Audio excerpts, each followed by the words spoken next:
Amina, ma fille, que s'est-il passé? Parle-moi.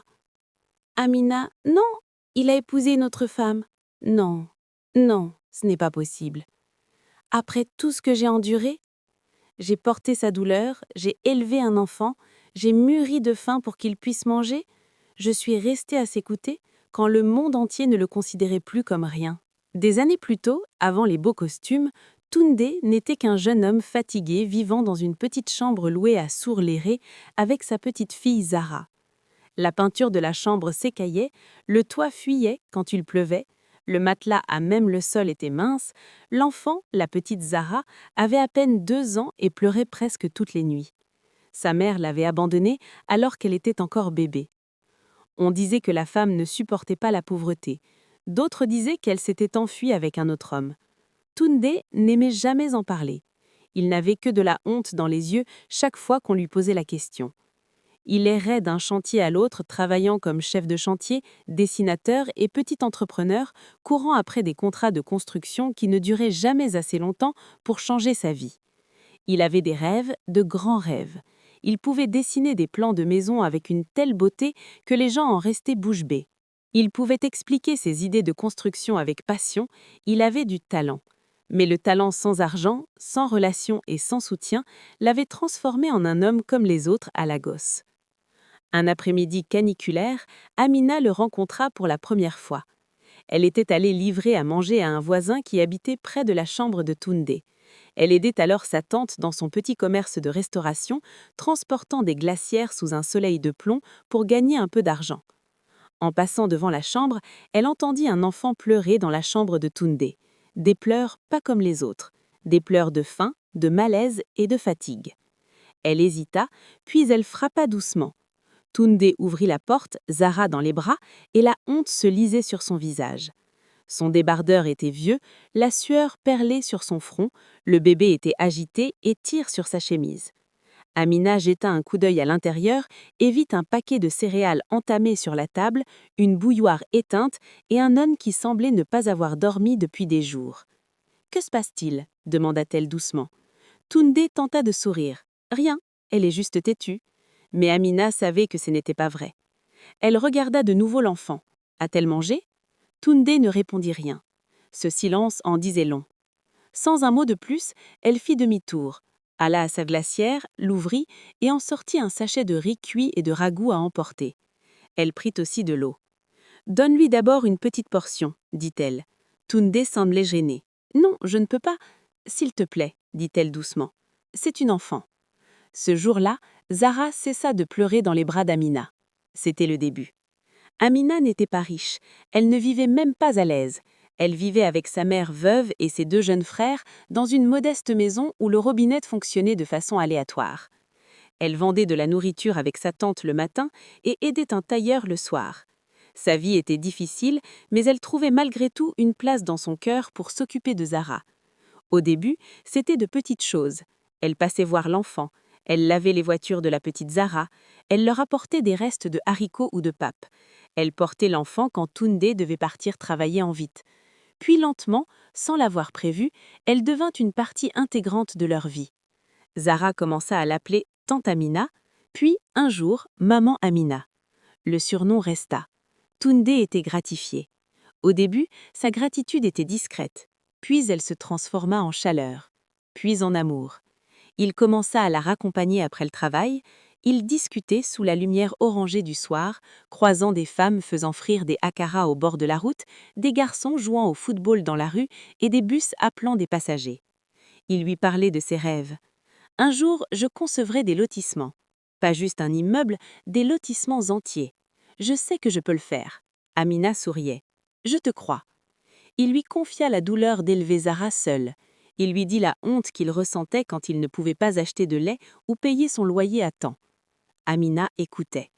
Il y avait quelque chose dans sa façon d'écouter qui le faisait se sentir moins comme un raté. Pour la première fois depuis des années, Toundé recommença à espérer. L'amour renaquit là où la douleur avait régné. Mais ce n'était pas un amour tapageur. Ce n'était pas le genre d'amour avec des cadeaux coûteux et des photos sur les réseaux sociaux. C'était le genre d'amour qui préparait une soupe dans une marmite noire et priait pour les poches vides. C'était le genre d'amour qui partageait un pain en trois et riait encore.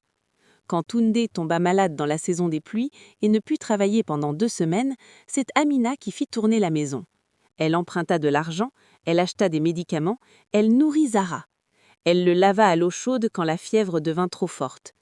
Les gens du quartier parlaient. Certains se moquaient d'elle, d'autres la traitaient de folle. « Amina, cet homme n'a pas d'avenir », lui dit une femme. « Pourquoi souffres-tu pour un enfant qui n'est pas le tien ?» Une autre dit « Pourquoi souffres-tu pour un enfant qui n'est pas le tien ?» Amina se contenta d'un faible sourire et continua à avancer. Elle ne savait pas comment l'expliquer. Elle les aimait, non parce que la vie était facile avec eux, mais parce que son cœur les avait déjà choisis. 3 ans passèrent ainsi. Des années difficiles, des années de factures impayées, des années d'espoir mêlées de larmes, mais aussi des années de petits bonheurs. Zara devint une petite fille rayonnante avec de grands yeux et un doux rire. Elle s'accrochait à Amina partout. Lors des événements scolaires, tout le monde supposait qu'Amina était sa vraie mère. Même Toundé commença à le dire ouvertement. « Tu es la seule mère qu'elle connaisse. » Un soir, après une mauvaise journée où le paiement d'Amina pour ses travaux de couture avait été retardé et où Toundé avait perdu un autre contrat au profit d'un homme influent, ils étaient assis dehors sur 2 chaises plastiques. Zara sortit et se tint à leur côté. Toundé les fixa longuement. Puis il se leva, rentra et revint avec une petite bague dans un écrin de velours qui semblait vieux et usé. Le cœur d'Amina s'arrêta. « Toundé !» Il s'agenouilla là, sur le sol doucement. Il dit « Je n'ai pas grand-chose. Tu m'as rencontré alors que j'étais brisée. Tu as porté mon enfant comme si c'était le tien. Tu as été là pour moi quand je n'avais rien. Je ne peux pas te promettre le paradis, mais je te promets que lorsque Dieu me rappellera à lui, je n'oublierai jamais ce que tu as fait pour moi. Veux-tu m'épouser ?» Amina éclata en sanglots. De vrais sanglots. Ceux qui coulent après des années d'attente. Toundé riait, submergé par l'émotion. « Demande à ta maman de m'épouser. » Zara applaudit. « Dis oui, dis oui. » Amina riait et pleurait en même temps. « Oui, murmura-t-elle. Oui, je le veux. » Cette nuit-là, même dans leur modeste chambre, la joie était palpable. Ils appelèrent la famille, ils planifièrent un mariage modeste pour plus tard, dès que leurs moyens le leur permettraient. Et depuis ce jour, Amina portait en elle une espérance plus forte. Elle croyait que sa période de larmes touchait à sa fin. Elle ignorait que la vie lui réservait sa plus cruelle leçon. 1 an après les fiançailles, tout a commencé à changer. Toundé a été mis en relation avec un important consultant immobilier par le biais d'un ancien collègue. Tout a commencé par une réunion, puis une autre, puis l'opportunité de présenter des plans pour un projet immobilier de luxe. La cliente était une femme influente nommée Vanessa Ademi. Élégante, riche, cultivée et connue dans le milieu des affaires. Elle possédait cette assurance que l'argent confère. Son parfum embaumait la pièce avant elle. Le claquement de ses chaussures assurait son autorité. Lors de leur première rencontre, Toundé fut impressionné par ses créations. Elle lui dit « Vous êtes talentueux, très talentueux. J'aime les hommes qui voient grand. » Toundé rentra chez lui sur un nuage. Amina était folle de joie. Elle jeûna et pria. Elle repassa caricuralement ses chemises. Elle préparait ses repas pour les réunions. Elle l'encourageait chaque fois que la peur le gagnait. « Fais de ton mieux », lui disait-elle. « Ce peut être la porte que Dieu t'a ouverte. » Et la porte s'ouvrit bel et bien. Vanessa lui confia le projet, puis d'autres missions suivirent, puis des avances, puis des présentations à d'autres clients fortunés. En quelques mois, la vie de Toundé changea plus vite qu'il ne l'avait imaginé. Il passa de l'obligation d'emprunter pour payer les transports à conduire un SUV d'occasion, de mendier les propriétaires à louer un meilleur appartement, de sandales usées à chaussures cirées, de l'espoir à un succès tangible. Amina était fière. Elle remerciait Dieu chaque jour. Elle croyait enfin que toutes ces années de souffrance avaient eu un sens. Mais l'argent ne parvint pas à remplir que les poches de Toundé. Il commença à changer son caire. Au début, le changement fut minime. Il devint plus busy, il répondait aux appels à l'extérieur, il rentrait tard. Il dit que c'était le travail. Amina le croyait. Puis il commença à corriger sa façon de parler.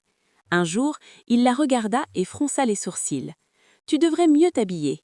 Les gens qui m'entourent maintenant sont différents. » Il commença à acheter des vêtements chers à Zara, mais avait à peine du temps pour s'asseoir avec elle. Il parlait maintenant de niveaux, de cercles et d'expositions. Parfois, il fixait leur ancien appartement avec irritation, comme si le lieu qu'il avait autrefois abrité était devenu une insulte. Amina le notait, mais elle l'excusa quand même s'il subissait la pression. Elle se disait « il est sous pression ». Le succès s'accompagne de stress. Elle refusait de croire que celui-là même qui avait plongé dans ses bras était devenu un étranger. Vanessa s'immisça plus dans la vue de Tunde. Au début, elle n'entendait son nom que dans des conversations professionnelles. Puis il devint constant. Vanessa a dit ça. Vanessa veut ça. Vanessa pense que je devrais. Amina souriait malgré tout, mais un malaise s'installa en elle. Puis un soir, Tunde rentra et dit « Il y a un dîner avec des investisseurs. Tu ne peux pas venir. Ce n'est pas ton style. » Ces mots furent comme une gifle. Amina répéta doucement « Mon style ? Mon style ?» Il soupira, mais c'était exactement ce qu'il pensait. Amina ne dit rien de plus. Pendant ce temps, Vanessa l'observait attentivement. Elle voyait un homme avide de reconnaissance, un homme encore hanté par une vieille honte, un homme qui voulait ardemment prouver qu'il avait sa place parmi les riches. Et elle savait comment nourrir cette faim. Elle lui offrit une montre de luxe pour avoir conclu l'affaire. Elle complimenta son intelligence. Elle rit à ses blagues. Elle lui dit qu'il était trop raffiné pour rester prisonnier des souffrances du village. Un jour, elle lui demanda nonchalamment « Tu vas vraiment épouser cette femme ?» Tunde parut mal à l'aise. « Quelle femme ?» Vanessa sourit. « Celle dont tout le monde parle, a élevé votre enfant. Elle semble loyale, mais la loyauté ne suffit pas toujours.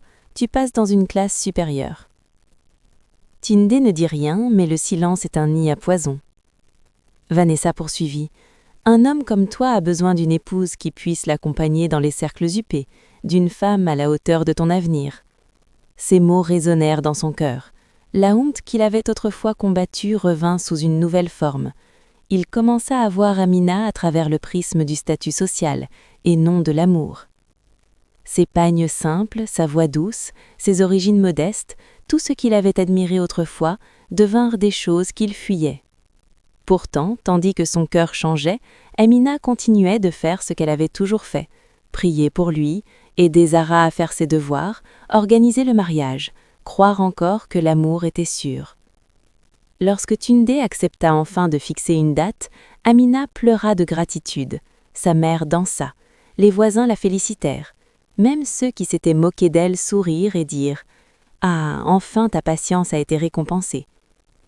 Le mariage ne devait pas être extravagant, juste une bénédiction à l'église, une petite réception et une fête de famille. Amina ne demandait pas grand-chose. Elle voulait seulement la paix. Elle voulait la maison où elle vivait déjà de tout son cœur. Elle voulait enfin être appelée comme elle l'était depuis longtemps, épouse et mère. Elle choisit une robe blanche modeste dans une boutique de location, rien de trop imposant, mais lorsqu'elle l'essaya, Zara tourna autour d'elle avec joie. « Maman, tu ressembles à un ange !» Amina rit et l'embrassa sur le front. Tunde participa à certains préparatifs, mais pas pleinement. Il semblait toujours distrait, toujours au téléphone, toujours pressé. Quand Amina lui demandait si tout allait bien, il répondait « C'est juste le travail ». Mais un soir avant le mariage, Zara s'approcha doucement d'Amina et lui dit « Maman, papa a crié au téléphone. »« Avec qui ?»« Je ne sais pas. Il a dit que je ne pouvais pas faire les deux. » Amina se figea. Une peur étrange la saisit. Elle interrogea Tunde plus tard, mais il éluda la question. « Affaire professionnelle. » Amina voulait insister, mais elle en avait assez de paraître suspecte. Elle aspirait à la tranquillité avant son mariage. Alors elle ravala sa peur. Et la peur, une fois ravalée, se transforme en chagrin plus tard. Le jour du mariage arriva radieux et magnifique. Des femmes chantaient. La maquilleuse appliquait de la poudre sur le visage d'Amina. Ses amis l'aidaient à mettre son voile. Sa mère assise près d'elle essuyait des larmes de joie. « Tu as souffert, ma fille. Aujourd'hui, Dieu te fait l'honneur. » Amina sourit et lui prit la main. Zara portait une petite robe crème avec de petites fleurs dans les cheveux. Elle semblait excitée. « Aujourd'hui, tu épouseras papa », répétait-elle sans cesse. L'église se remplissait lentement. Les invités s'asseyèrent. Le siège de Tunde, au premier rang, resta vide. Au début, personne ne s'inquiéta. À Lagos, les retards sont fréquents. 10 minutes passèrent, puis 20, puis 40. Les appels à Tunde n'aboutissaient pas. Les gens chuchotaient. La chorale continuait de chanter pour couvrir la tension. Le sourire d'Amina commençait à s'effacer.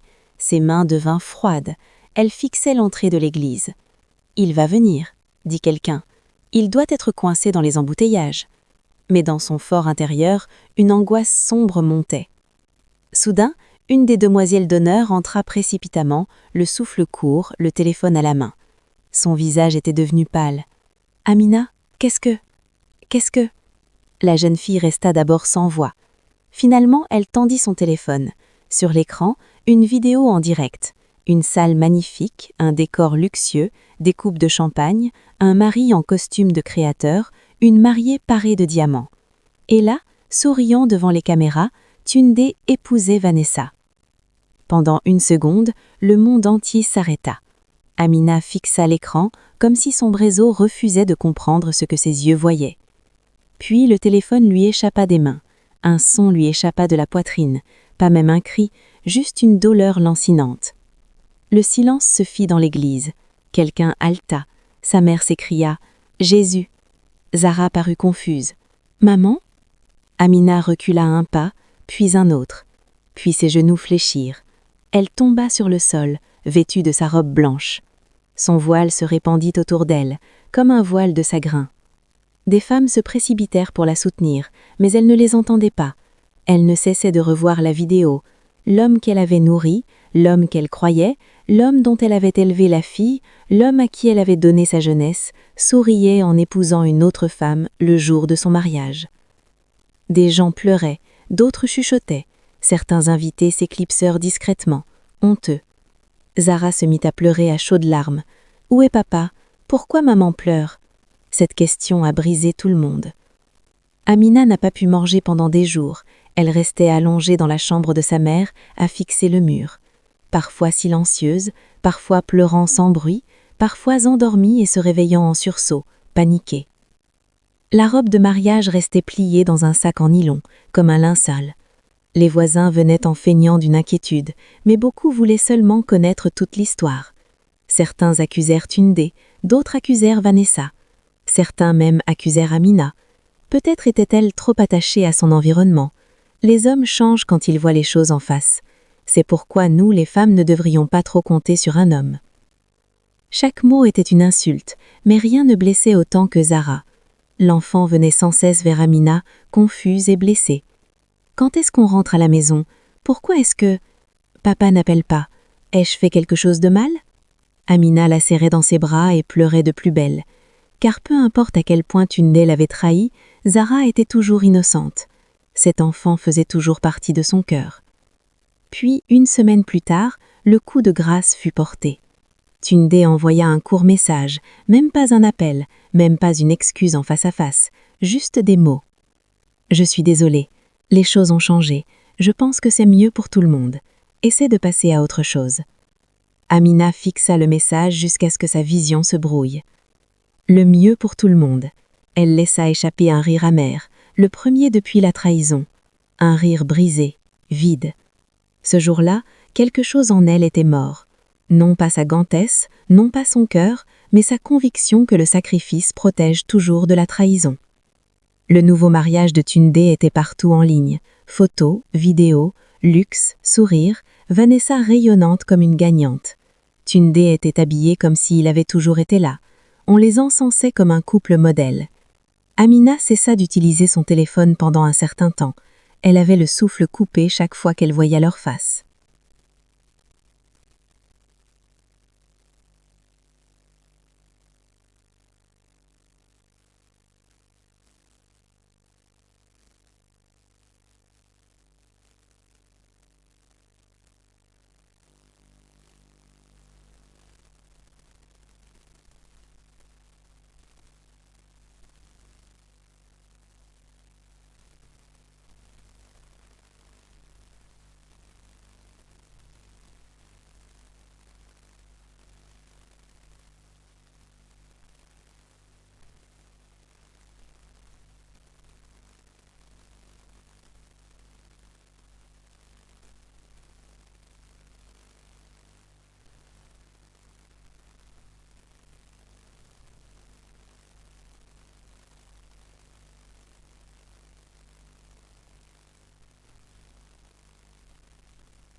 Entre-temps, la vie redevint difficile, plus difficile qu'avant, car maintenant elle ressentait la douleur et la responsabilité.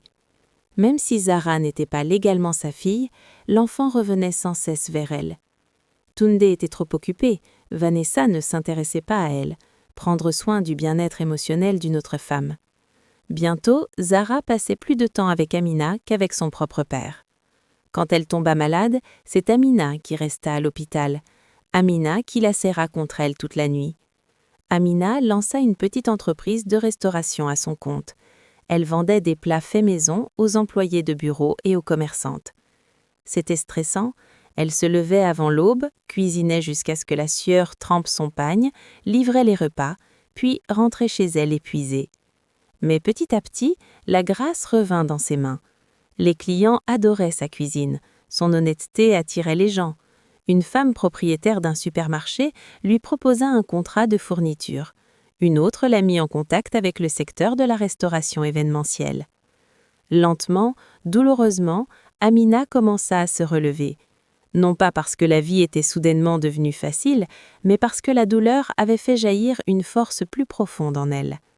Elle ne vivait plus pour prouver quoi que ce soit à Tunde, elle vivait parce qu'elle avait découvert qu'elle pouvait survivre à ce qui aurait dû la détruire. Tunde pensait avoir gagné. Au début, Vanessa lui offrait le luxe, un bureau plus grand, de meilleurs contacts, une vie plus trépidante. Mais la paix n'était pas au rendez-vous dans cette maison. Vanessa n'était pas une femme qui aimait le sacrifice. Elle aimait l'image, le contrôle, la possession. Une fois mariée, sa douceur disparut. Elle remettait en question chacun de ses gestes. Elle le rabaissait en privé. Elle lui rappelait sans cesse que son réseau l'avait propulsé. Parfois, lors de disputes, elle disait « N'oublie pas d'où je t'ai sorti ». Ces mots le blessaient profondément, car il se souvenait d'une autre femme qui, elle, avait su exactement d'où il venait et qui ne s'en était jamais servie contre lui. Les affaires commencèrent également à péricliter. Un projet échoua, un problème juridique surgit avec l'un des investisseurs de Vanessa. Le nom de Tunde commença à apparaître dans des conversations désagréables. Ses amis qui le complimentaient autrefois prirent leur distance. Son nouveau cercle d'amis ne connaissait personne. Loyauté, seulement l'utilité. Puis, Vanessa découvrit des erreurs financières dans l'une de ses transactions et l'insulta ouvertement devant tout le monde. Ce jour-là, Tunde, seule dans sa voiture, pleura. Non pas parce que l'argent avait disparu, mais car il comprenait enfin ce qu'il avait gâché. Amina l'avait aimé quand il avait faim, honteux, faible et ordinaire.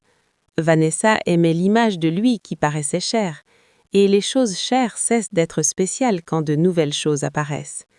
C'est alors que le regret l'envahit comme une flamme. Des mois plus tard, Tunde partit à la recherche d'Amina. Il avait entendu dire que ses affaires marchaient bien. Il avait aussi entendu dire que Zara était la plus heureuse quand elle était avec elle.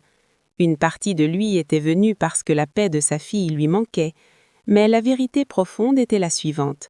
Il regrettait cet amour que l'argent ne pouvait pas acheter. Lorsqu'il retrouva Amina, elle se tenait devant un petit espace traiteur, donnant des instructions à 2 employés. Elle chargeait des glacières dans une camionnette. Elle paraissait simple comme toujours, mais quelque chose avait changé. Il y avait de la force dans sa façon de se tenir, le calme sur son visage, une dignité sereine. Elle n'était plus la mariée tremblante sur le sol de l'église, elle s'était reconstruite. Quand elle le vit, son visage ne se décomposa pas. Elle le regarda simplement sans dire. Tunde déglutit. « Amina ?» Elle hocha la tête. « Tunde ?» Un instant, il resta sans voix. Il avait imaginé des larmes, de la colère, peut-être des cris, mais son calme l'humilia plus que n'importe quelle insulte. Il baissa les yeux. « J'ai fait la plus grosse erreur de ma vie. » Amina ne dit rien. « Je ne dors plus bien. Je repense tout le temps. Comment tu m'as soutenue, comment tu as élevé Zara, comment tu as cru en moi. J'ai été stupide, j'ai été orgueilleux, l'argent m'a aveuglé. » Les yeux d'Amina s'embuèrent de larmes, mais sa voix resta calme. « Tu n'as pas laissé l'argent t'aveugler, Tunde. Tu as choisi l'aveuglement. » Il baissa la tête. « Je suis désolée. » Elle sourit tristement. « Désolée est un bien faible mot pour ce que tu as fait. » Il hocha lentement la tête. « Je le sais. » Il la regarda à nouveau. « Pourras-tu un jour me pardonner ?» Amina resta silencieuse un long moment. C'était le temps. Puis elle dit « Je t'ai pardonné avant que tu ne viennes ici. Non pas parce que ce que tu as fait était insignifiant, mais parce que je ne voulais pas porter la haine éternellement. » Une lueur d'espoir brilla dans ses yeux, mais elle poursuivit. « Pardonner ne signifie pas que je reviens. » Son visage s'assombrit. Amina s'approcha. Voix légère et claire. « J'ai t'ai aimé quand tu n'avais rien. J'ai protégé ton enfant comme si c'était le mien. J'ai porté ta chance comme si c'était la mienne.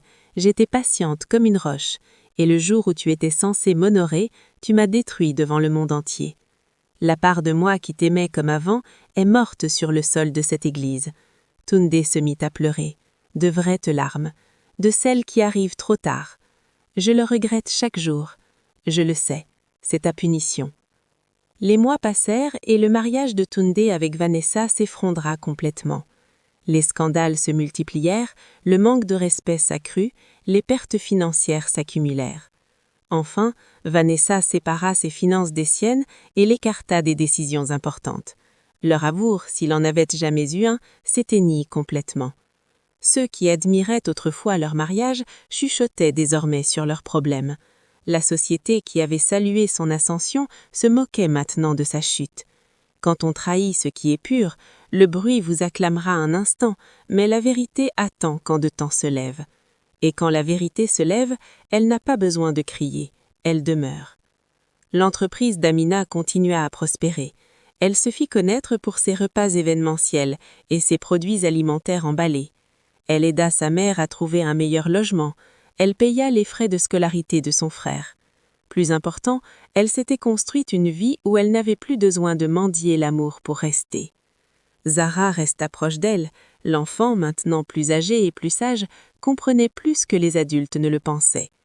Un jour, elle demanda doucement à Tunde « Pourquoi as-tu fait du mal à maman Amina ?» Tunde ne pouvait répondre, car certaines questions sont sans défense et n'engendrent que la honte. Un soir, après une mission avec succès dans l'événementiel, Amina s'était assise sur le balcon de son nouvel appartement, une tasse de thé à la main. Le ciel se teignait d'orange, en bas les enfants riaient. La vie semblait normale, paisible. Sa mère vint s'asseoir à côté d'elle. « Tu as beaucoup souffert », dit-elle doucement. Amina sourit. « Oui. » « Ressens-tu encore la douleur ?» Amina leva les yeux au ciel. « Parfois, » admit-elle, « mais elle ne me contrôle plus. » Sa mère hocha la tête avec fierté. « Tu es plus forte que je ne le croyais. » Amina ne répondit pas immédiatement. Puis elle dit « Avant, je croyais qu'être choisie par un homme était la récompense. Maintenant, je sais que la paix est la récompense, la dignité est la récompense, survivre est la récompense. » Sa mère lui prit la main. Et en cette soirée paisible, Amina comprit enfin quelque chose de puissant. Tunde n'avait pas détruit son avenir, il s'en était simplement retiré. L'histoire que tout le monde croyait être sa fin était devenue son commencement. Quant à Tunde, il continua à vivre avec des regrets, car certaines punitions ne sont pas la prison, certaines punitions sont le souvenir de la femme qui était à tes côtés dans l'obscurité, et la conscience que lorsque la lumière est apparue, tu t'es éloigné. Ce n'est pas parce que tu souffres que tu mérites de souffrir à cause de toi. La pauvreté ne met pas à l'épreuve l'amour, le succès met à l'épreuve le caractère. Il est rare de trouver une personne qui vous aime vraiment dans vos moments les plus difficiles. Si vous trahissez une telle personne, le monde vous applaudira peut-être un temps, mais votre cœur se souviendra de la vérité bien longtemps après que le tumulte se soit tu. Et parfois, le karma n'est pas la mort. Parfois, le karma, c'est voir la personne que vous avez brisée se reconstruire sans vous.